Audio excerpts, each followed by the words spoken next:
So when looking at exponent properties, which I introduced briefly, I mentioned that there are a series of rules of exponents, and that's where we begin the journey.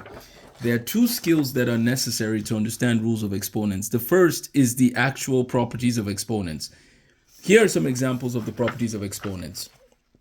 When you multiply two things and they have the same base, in this case a times a, right? But it's a raised to the power m times a raised to the power p. You can add their powers. When you have a to the n with an o outside, then you have the powers multiplying. When you have b to the q over b to the r, you subtract the powers. When you have a negative exponent property, when you have a negative exponent, you bring it downstairs. So notice there are these rules that govern how we do things, right? They're called properties of exponents. So we say properties of exponents. And in our notebooks, we can go ahead and list what these properties are. Now, I provide them for you in my workbook, but I just wanted you to be aware. So this is from our workbook, the Counting to Calculus workbook. This is the back. At the end of the book, I provide you with the properties of exponents. But there's another set of properties you should know, which is properties of real numbers. This is important, and especially when it comes to the commutative property of multiplication, because you can move things around when you multiply. That is completely okay. So 3 times 4 is the same as 4 times 3. That's one of the key rules of working with this topic. Okay, now that we've established those two principles, let's look at a few examples.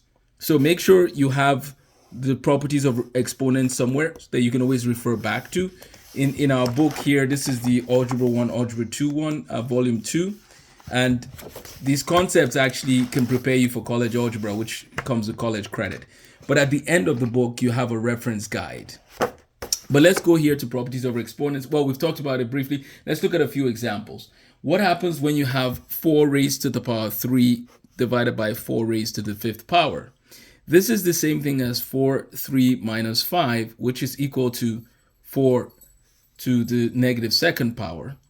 But the negative exponent property says that if you have a negative exponent right there, then that has to become 1 divided by 4 squared, which can also be written as 1 over 16, or you could just leave it like this, okay? I shouldn't have circled this just so you're not confused with your final answer.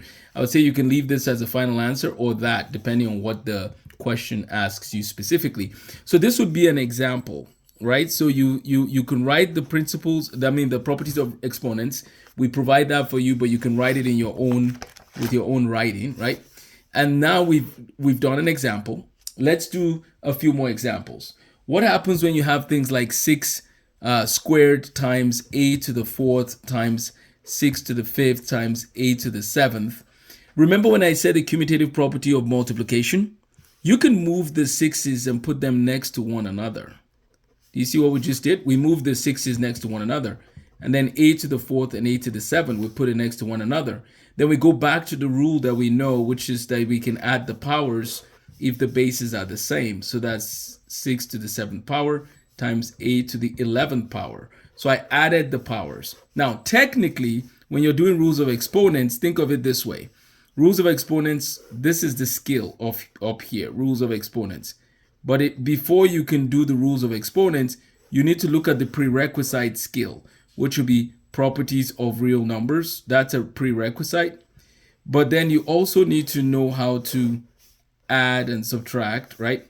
And then you need to know how to, work with place value, which is your pre-algebra, right? So the idea is before you do rules of exponents, you need to make sure that you know properties of real numbers. You need to make sure that you know your arithmetic, and you need to make sure that you know your place value, right?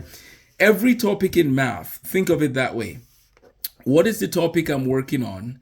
And what are the prerequisite skills that I need to do well in that topic, right? This is just a sketch. Your notes will be neater than mine, but I'm just showing you some key elements of mathematical learning.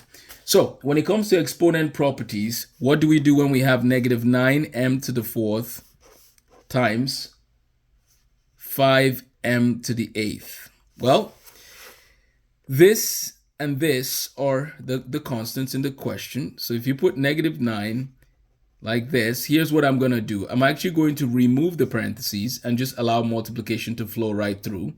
And then I write -9 times 5 times m to the 4th times m to the 8th. This becomes -45 times m to the 12th. By the way, in terms of the prerequisites, multiplication is a good skill to know as well, right? Notice that here you had to just use your multiplication skills. It's not just multiplication though, it's multiplication of integers. And a negative times a negative, remember, is a positive. A negative times a positive is a negative. A positive times a negative is a negative, and a positive times a positive is a positive, right? When the signs are the same, we get a positive. When either sign is different, we get a negative. So that's how exponents work. Let me see if we could do a couple more before we call it a day. What if we have a situation like 18w to the 5th times w squared divided by 15w to the 4th? Well, we know that the exponents on the top here just become w to the 7th. So 18, and we have w to the 7th, 15w to the 4th.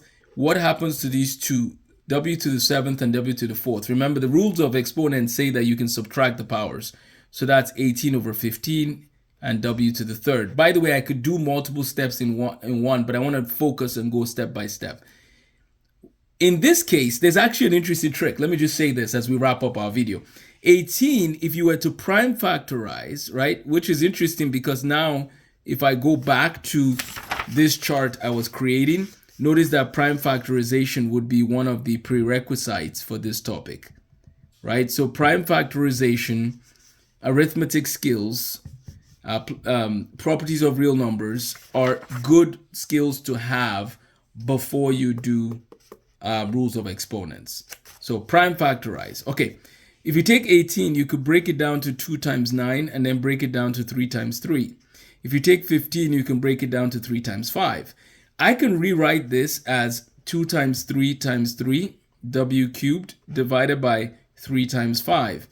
Notice that the 3's are going to cancel, and then all you're left with is 2 times 3 is 6, w cubed.